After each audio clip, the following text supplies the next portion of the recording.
नहीं, हम तो ऐसा नहीं करें। हम तो कह रहे हैं कि बयान उनका ऑब्जेक्शनेबल है, आपत्तिजनक है। चंद्रा मांझी तो बताया थे कि 10% कमीशन लेते हैं एमपी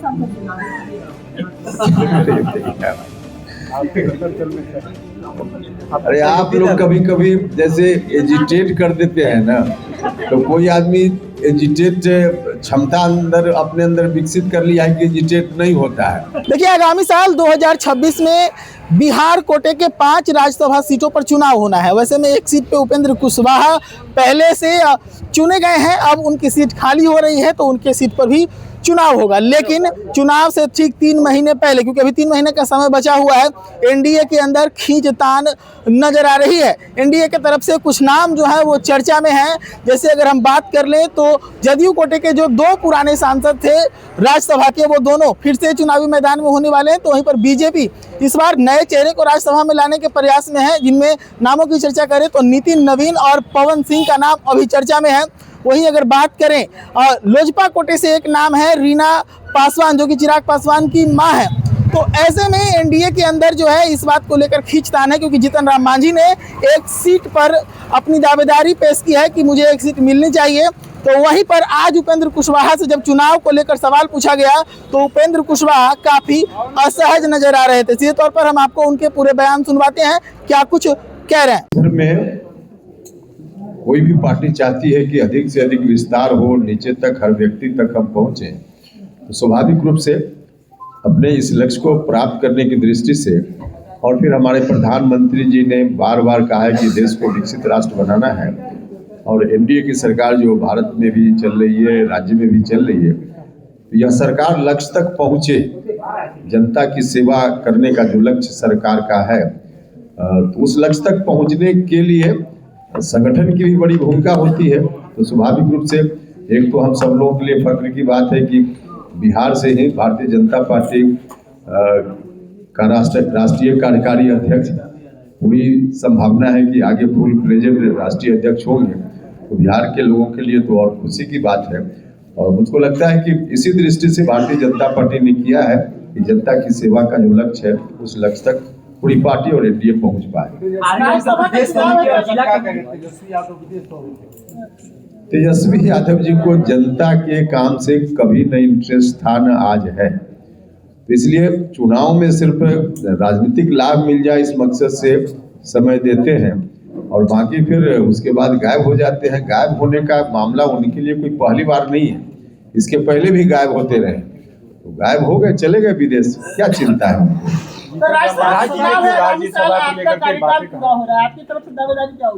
हमारी कोई दावेदारी नहीं है भैया।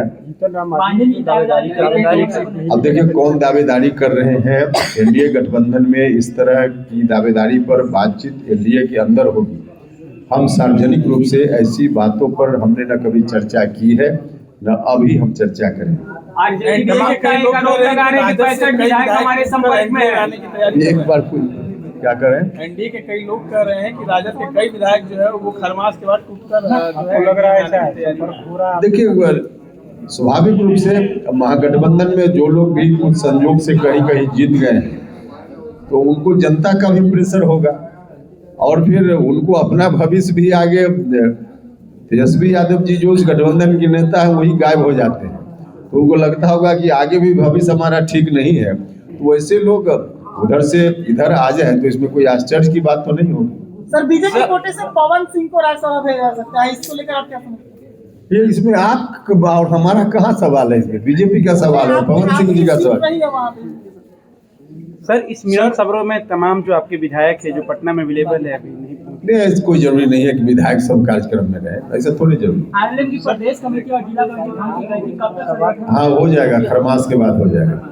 सर, जिस तरीके से सरकार पर आरोप लगते रहता कि निजी कंपनियों के हाथ में दिया गया देश को, और बिहार में भी निजी कंपनियों के हाथ में नगर विकास विभाग में नगर निगम की जिम्मेदारी दी गई, एजेंसी अब टैक्स वसूलेगी, इसको कैसे देख रहा है?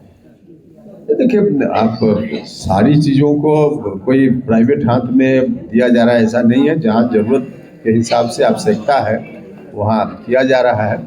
सरकार अपने हिसाब से काम कर रही है, इसमें कोई ऑब्जेक्शनेबल चीज नहीं। के बाद निशांत कुमार की एंट्री होने की बात चर्चा में।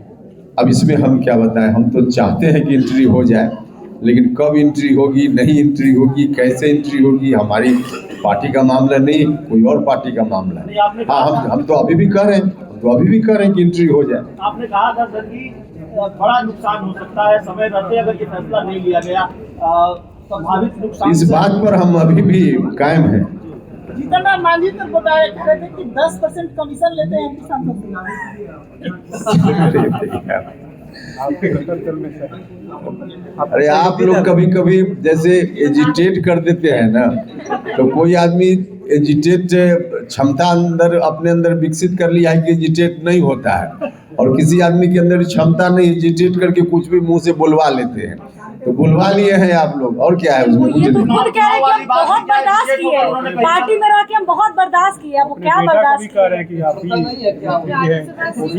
ही नहीं, क्षमता किसी में भी नहीं रहती है। क्षमता धीरे धीरे आदमी विकसित करता है। अब कोई विकसित करने के दौर में है, किसी ने विकसित कर लिया है। विधानसभा चुनाव को लेकर जो बात उन्होंने कही, जो बयान उनका आया, वो भी इरिटेट होकर उन्होंने कहा। नहीं, वो बयान तो बहुत ही ऑब्जेक्शनेबल है। भारत सरकार में मंत्री हैं, बिहार के मुख्यमंत्री रह चुके हैं संवैधानिक पोस्ट पर, और जो काम हो ही नहीं सकता है, पता नहीं कैसे। मुझको लगता है कि अपने कार्यकर्ताओं के मनोबल को बढ़ाने के लिए उन्होंने बयान दिया होगा, वरना ऐसे कैसे हो सकता है कि कोई अधिकारी किसी को चुनाव जितवा दे। हालांकि उनका बयान कहीं न कहीं आपत्तिजनक है, सिस्टम पर सवाल खड़ा करना, इसलिए हमने कहा कि ऑब्जेक्शनेबल है, उनका बयान आपत्तिजनक है, उचित नहीं है।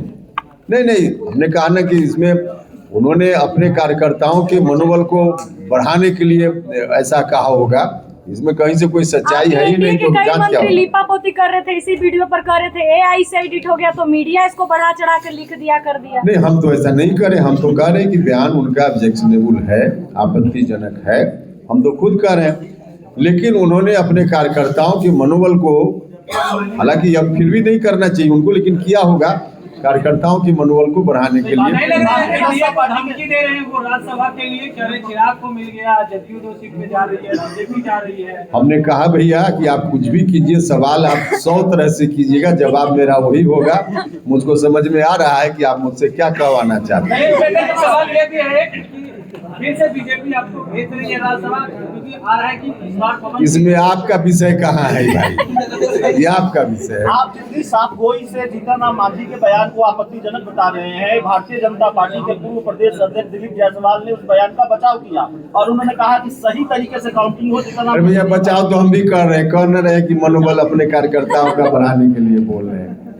चलिए धन्यवाद। तो आपने उपेंद्र कुशवाहा को सुना, वो साफ तौर पे असहज नजर आ रहे थे, किसी भी प्रकार के बात को रखने से बचते नजर आ रहे थे। सच टॉक्स के लिए पटना से प्रशांत कुमार।